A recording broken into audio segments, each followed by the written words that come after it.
So I was raised in Little Village. My mom was a single parent. Most of the time it was just me and my brother, just waiting for my mom to come home from work. I was a low-income student, so we didn't have a computer at home. My mom was busy, so she wasn't able to take me to the library. So it was just hard to get my type assignments done. It was hard to catch up with math because the highest grade she got was to like 6th grade. I didn't have a lot of support at school because there was a lot of students in my class, and it was basically if you're smart, you get it, you're good. If you're struggling, you're kind of on your own. Try to figure it out. It was very hard. So my rebellious year started in 7th grade. There's a lot of gangs in Little Village, so I thought that was the best way out of my whole struggles at home, school. And I decided to just be rebellious, just hanging out with the wrong crowd. High school was hard. I remember one of my teachers telling me that he knew that I was capable of doing things, but it was up to me if I wanted to keep on going with my education, because either ways he was still getting paid. He was still getting his check. At the age of 17, I got pregnant with my son, Jacob. Me and my boyfriend at the time, we were not expected to be pregnant. I just wanted to be out in the streets.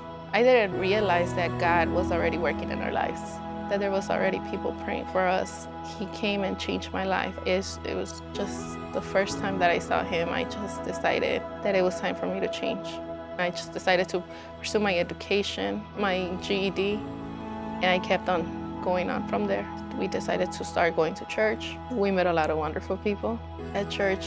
And that's where we met Jamie Bush, the person who introduced us to the field school. So I started just like researching a little bit more about it. And I decided to go to a meeting that they were hosting at a library. That's when they convinced me. I was just blown away by all their amazing curriculum and the way they treated children. So I was just like, wow, this is like a magical school. Is this real? I didn't hesitate to enroll my son. I did it the same day. I feel like that was the best decision I had done in a long time.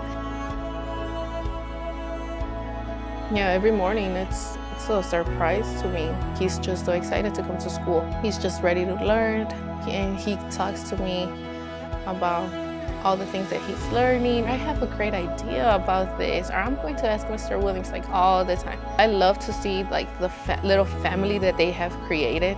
It's just so beautiful how they don't exclude anybody. They just see each other with so much love. I asked my son Jacob that if he wanted to move to a closer school, that the only thing that he had to change was to talk about God, chapel, lots, everything. That it had to stop because it was a public school. And he was just like, and what am I going to learn about if Jesus is not the center of that school? I was just so amazed to see how God is really in his life. The field school makes God the center of everything they do.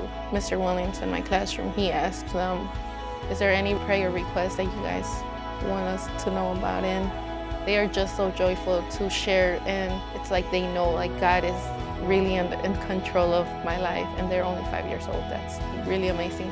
And just the way everything's moving, it's beautiful. It's the hands of God working in this school.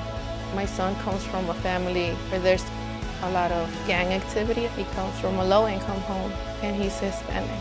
He had no chance out there in the neighborhood that we are from. And I'm just so grateful that the field school gave him a chance. It just brings so much joy to my heart just to know how the field school and us at home now, thankfully, we're building a man of God.